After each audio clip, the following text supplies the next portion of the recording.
Hi, Kathy here from Kathy's Cute Creations. Today I'm going to finish the design wall fabric so that I can actually hang it on my wall, and I'm going to use this. You can see that up close. Let's turn it sideways. These little hooks right here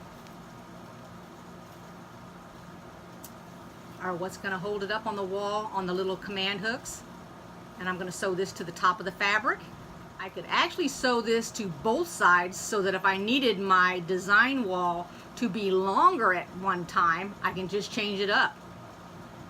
But I'll show you how I'm going to sew this on, and it's just one way to do it. So let's get started. I'm going to turn it like this because they have a tendency to want to go up and down. They're for curtains. So I'm taking it this way, and I'm going to stitch along the bottom down here, right where it's already stitched, just to make it so that this will stay upward and it won't pull on the fabric. So that's the first thing I'm going to do to all of these. Now, I put this on the design, on the design wall. I put this up on the wall and stretched it from one command hook to the other. When I got to the end of it, let's just pretend that this is the piece on the other end of the thing. My command hook was over here, and this ended up being over there. So what I'm going to do is I'm going to go ahead and take my command hook off the wall and reposition it to catch this one here after I've sewn this on here. Okay. So the very first thing you want to do is you want to take off your regular foot, because you're going to be up against this little plastic. Now, that's the zipper foot that came with my machine. Let me see, hold it up here.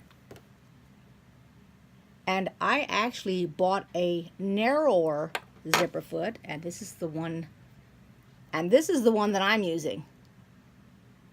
I'm not using the regular one because this will get a lot closer to that. See if this works here. Alrighty.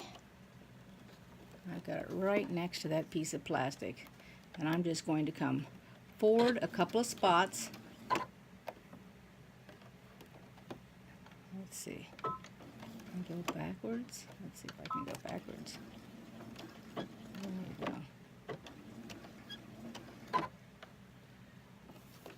I'm going to probably have to help it out a little bit. My hand's probably going to be in the way of the camera. Let me see if I can angle you over here a little bit. I have got so much stuff on my table here. I'm in the middle of a zillion projects. Okay, let's try it this time. Let me see. I am so close it does not want to back up.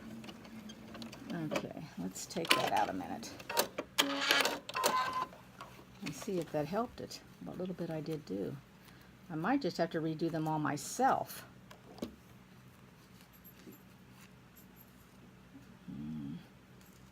Nope, that did not help. So I'm going to cut that off. There you can see where I took it off. And now what I'm going to use is, so I ended up hand sewing. And I'm kind of glad I did, because when I did hand sew, I made a mistake. And then by making a mistake, I learned something. I learned that this little thing right here will actually thread 2 pieces of thread in the needle at one time, which I didn't know that it would do that. I just thought it would just thread one, just like when you're regularly threading.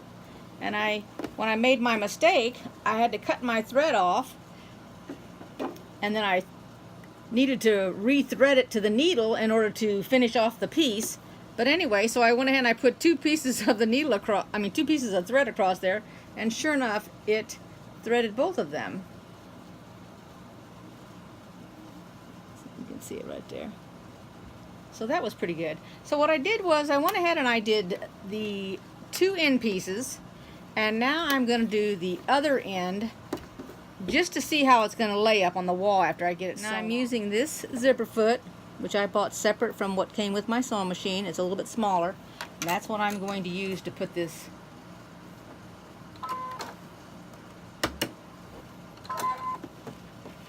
row of, I don't know what they're called, on there. Alright, I pinned it because what I'm going to do is I'm going to go ahead and anchor it here on the corner. Let's make sure I have my left needle. There we go. Oh shucks, I have it on a zigzag stitch. Sheesh. Let's put on that stitch there. Boy, talk about luck being with you. Lordy, lordy, that could have been a mess. Alright, let's take this out because it had zigzagged over the tip top of that. Goodness. With all the mistakes I've already made today, that could have been another one. Alright, let's try this again. Alright, and I think... Oh, nope, let's change that so I can have a regular back key. There we go. I didn't want it to go in. And I'm just following the edge of my foot, that's all. I don't know if I need to reinforce that or not. I'll know here in a minute. Let's just go around the corner here. Alright. Let's see here. I will tell you here in a second whether I need to switch to the other side or not. No, I don't think so. I think that might work. We'll try it out. Now, I've only pinned it a few times because then I'm just going to hold it taut while I go along here. Just flip the little things over. Okay, that's it for the pins. Whoops. Well, okay, so he's going to go in the trash. Well, not the trash. I have a container for my pins. Alrighty, here we go.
I did not cut this on a curve, but I can actually make it curve when it gets down here to the end.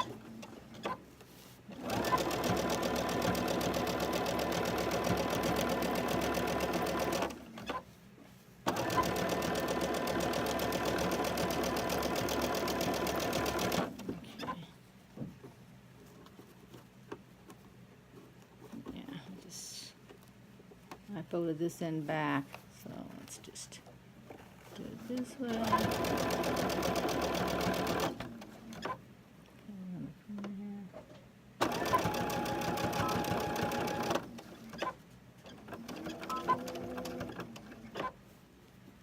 And let me go ahead and sew this down right here.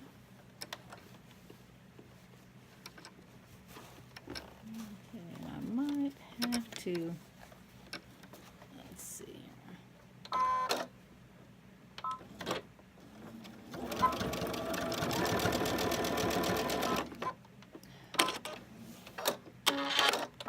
Let's see if that's gonna, no, is that a pull on that or not? I might go ahead and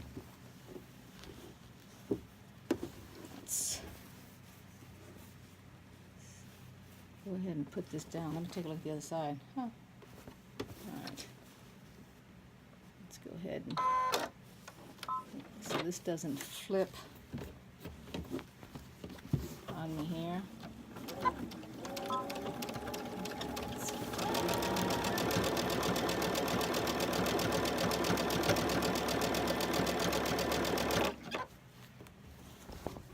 Let's flip that up that way.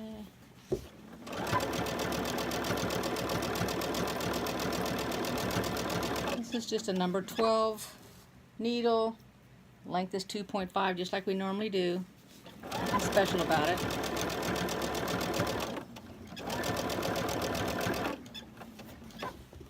I'm just using cotton thread.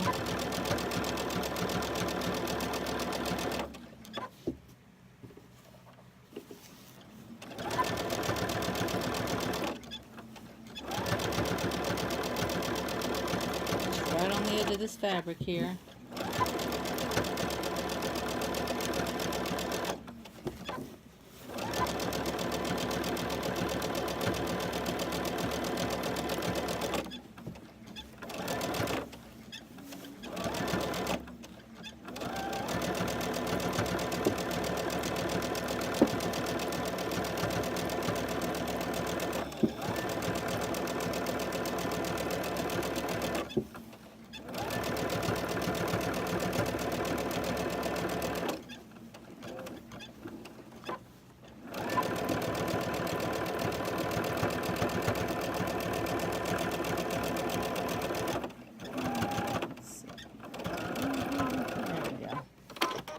Okay, let's see if I can get that up on the wall and we'll go from there.